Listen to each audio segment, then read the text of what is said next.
What's up everybody, welcome back to another video. Today we're going to talk about if the GT Cut Free Turbo is actually an upgrade over the regular GT Cut Free.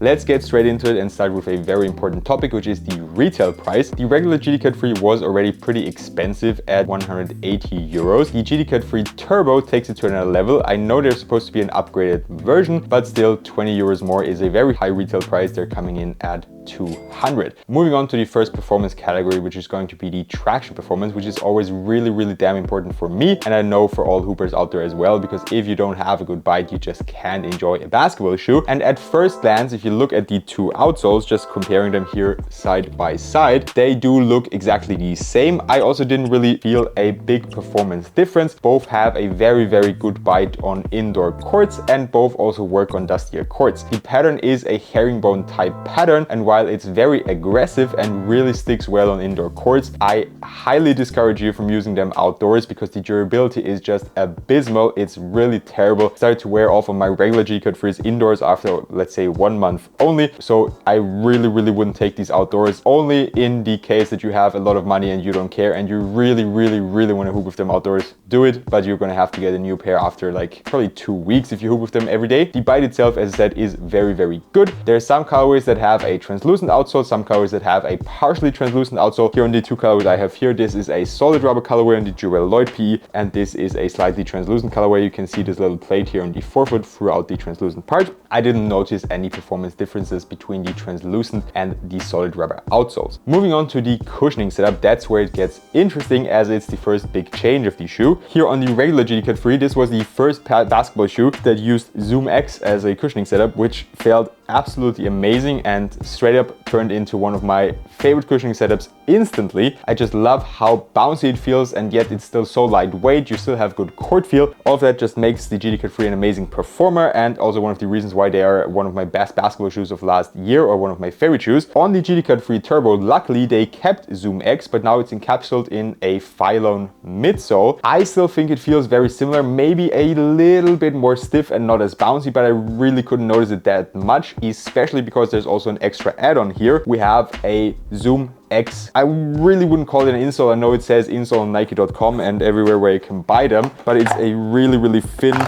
piece. So it's more like a sock liner. I'm gonna have some close-ups on screen anyways. It's more of a ZoomX sock liner, and it does improve stepping comfort, but it doesn't really do that much more. It's kind of very similar to the one we see on the GT Hustle Free that also has like this thin ZoomX sock liner. And because I said where you can buy them, I mentioned Nike.com. I got my pair from Kicks. They're a partner store of mine. You can find an affiliate link in the description box down below, or just use the code Lucas for a discount. One area where they really are an upgrade, in my personal opinion, is the support category. The reason I didn't like the support on the GT Cut Free that much was simply because torsional support wasn't that good. They only had this little plastic shank plate here, and when you try to twist and turn them, these are still relatively new, so they are slightly more stiff than a really broken in pair like these. Just for comparison, this goes way easier, but they just didn't have that really stiff and good supportive shank plate, so I just didn't like torsional support that much. They have a heel counter, they had a solid lacing system, so that all worked just fine, but my issue was that the torsional support was just not as good because of the shank plate. Now here, at first, there was a rumor going around that it's going to be a carbon fiber shank plate, and in my opinion, that would have really made it worth the extra 20 euros. Unfortunately, it's not a carbon fiber shank plate. It's what they call a turbo plate, at least that's what it says here on the outsole, and essentially it's almost the same plate as on the regular GT Cut Free, just a little bit more stiff and sturdy, but it does actually add more support. So if you compare, if I try to twist and turn them, this is way harder. These are also, like, I'd say about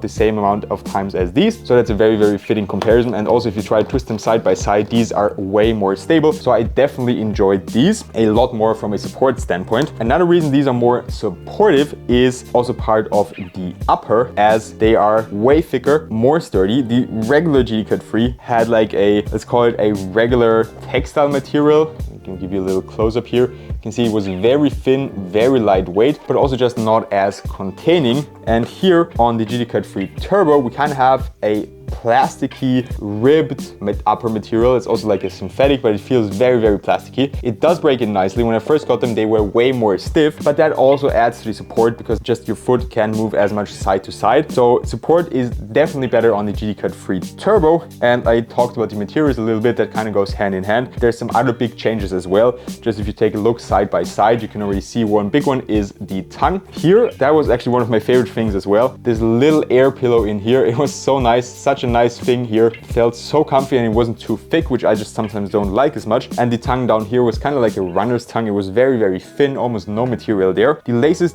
did cut into your feet a tiny little bit, but it was just enough to not be uncomfortable. Here you have a way thicker tongue. Also up top, it kind of moves up a little bit too far for my liking. That's just what I mentioned before, that I'm sometimes annoyed when the tongue goes up that far because it just presses against your shin. And since the shoe in general is a little bit more stiff already, that's just another thing that's not as nice, because the tongue itself is actually also very stiff. Also in part because of that little Rob Dillingham logo up here. It looks really, really cool with the shifting gears thing and all, but I would just have preferred it to be a little bit further down. We still have that heel counter I mentioned. There's slightly more padding, especially on the side. The heel is pretty much the same, but here on the side, it feels like it's slightly more padded and slightly softer. Does it do that much for extra comfort? Not really. I also felt that the regular GD Cut Free was very, very comfortable. And the biggest change, as I mentioned already in the materials, is just that we went from a very, very thin material to a rather thick, plasticky feeling material. It does break in, but it really takes some time. So at first it was very, very stiff, and that's also what I was concerned about when I saw the first real pictures of the shoe. The materials just looked really, really stiff, and that's exactly how they felt for the first 3 to 4 sessions on foot. Then they got softer, but it's still way more stiff than on the regular GD Cut Free. Another big change is that we have a new lacing system. Here you had your regular Nike lacing system, but on the GD Cut Free Turbo we have a little internal lacing system. I was going to put some clips on screen of a comparison how they lace up, and that's actually a change I am very welcoming of. I feel like it's way easier to lace them. You can just tie the top 2 eyelids and the whole shoe will tighten up. One thing that doesn't work as well in the combination with the materials is that the materials are quite stiff, and because the materials now wrap tighter around your foot, that kind of like leads to some areas where it will pinch, they will roll up, and that creates some weird movements. So just be aware of that. But as I said, the more you wear them, the softer that will get, so the more that feeling will also go away. For the last 2 things, the weight, that's a question I got a lot of times. Are they actually heavier because there's now more in the shoe? They are slightly heavier. So the GD Cut Free normal one comes in at 427 grams in a size 14. Keep that in mind. The weights are going to be a little bit higher than on your other rear sides because I have big feet. And the GD Cut Free Turbo come in at 462 grams. So that's 25 grams more. Is that really a big game changer? No, in my opinion, everything that's under 500 grams is still considered average to lightweight. Everything under 400 is extremely lightweight, just for reference for the bigger sizes. So that's not really that big of an issue. And the fit also very important. The GD Cut Free was actually surprisingly nice for my wide feet, but you have to keep in mind that I usually go up a full size because my feet are extremely wide. Usually that leads to a lot of extra toe space in the toe box, which I don't mind, but on the GD Cut Free, they maybe are a tiny little bit short, so there was not as much space, and they were still quite narrow at first, but because the materials were so nice and soft, they broke in very quickly. Here on the Turbo, I still had a lot of pain after 3 or 4 sessions, simply because the materials are thicker. The fit is exactly the same, so I recommend going true to size if you have normal sized feet. If you have wide feet, these are probably not the best option for you. And in any case, if you had a pair of the GD Cut Free and you want to get the Turbos, go with the exact same size, and I'm pretty sure you're going to like them. Now, is it actually worth getting the GD Cut Free Turbo? In my opinion, it comes down, if you have a big budget, then I would say yes, because there are some minor yet significant upgrades. Also, if you're looking for a more supportive version of the regular GD Cut Free, I would also say yes. If you're just overall looking for the best basketball shoe available, I don't think these are it. There are some better options. Make sure to check out my top 5 shoes of 2025. There's a lot of good options in there. So to sum it up, it's a little bit of a yes and no thing if you should get the Turbos over the GD Cut Free. In my opinion, if your GD Cut Frees are really, really beat up, you want a little bit more support, go for them. But if they're still good to go and you're just looking for a different setup, a different shoe, then maybe do just that. I have a lot of other reviews of good basketball shoes as well. With that being said, I would really appreciate if you could leave a like if you enjoyed the video. Also comment your thoughts on the comparison of the GD Cuts and GD Cut Free Turbos. If you've hooped in both, I would be really interested to hear your thoughts. And what I would also really appreciate is if you could subscribe to my channel, as it helps me out a lot. Have a good one and see you next time.